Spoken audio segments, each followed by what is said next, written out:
சென்னையை தொடர்ந்து மதுரை, கோவை, சேலம் உள்ளிட்ட மாவட்டங்களிலும் செயற்கை கருத்தரிப்பு மையம் அமைக்க நடவடிக்கை மேற்கொள்ளப்படும் என்று மருத்துவம் மற்றும் மக்கள் நல்வாழ்வுத்துறை அமைச்சர் மா. சுப்பிரமணியன் தெரிவித்துள்ளார்.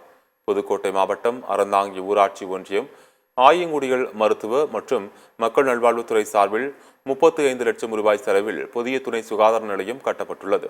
இந்த கட்டிடத்தை அமைச்சர்கள் மா. சுப்பிரமணியன், ரகுபதி, சிவ வி. மையநாதன் ஆகியோர் திறந்து வைத்தனர். இந்த நிகழ்ச்சியில் கர்ப்பிணி பெண்களுக்கு ஊட்டச்சத்து பெட்டகம் வழங்கப்பட்டது. பின்னர் செய்தியாளர்களை சந்தித்த அமைச்சர் மா. சுப்பிரமணியன், இந்தியாவிலேயே தமிழகத்தில் மட்டும்தான் அரசு மருத்துவமனையில் செயற்கை கருத்தரிப்பு மையம் இருப்பதாக குறிப்பிட்டார்.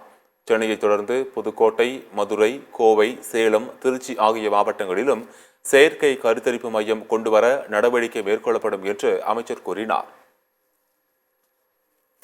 அரசு மருத்துவமனையில் போய் எந்த ஒரு பாதிப்பு ஏற்பட்டாலும் உடனே அரசு மருத்துவமனையை குறை கூறுவது என்பது இப்போ வாடிக்கையாகிவிட்டது. ஏன்னா இப்போ அதுக்கு நஷ்டஈடு கேட்கறது, அந்த மாதிரி இழப்பீடு கேட்கறது, அந்த மாதிரி ஒரு பழக்கமாயிருச்சு. பாம்பு நான் கூட அதை கேள்விப்பட்டேன். விடிய காலையில் 3 மணிக்கு போயிருக்கிறாங்க. இந்த பாம்பு கடிக்கும், நாய் கடிக்குமான மருந்து இதுவரை தமிழக மருத்துவமனை வரலாற்றில் வேறு எப்போதும் இல்லாத அளவுக்கு கடந்த 1.5 வருஷத்துக்கு முன்னாடி இருந்தால் அனைத்து ஆரம்ப சுகாதார நிலையங்களிலும் பாம்பு கடிக்கும் மருந்து இருக்கிறது.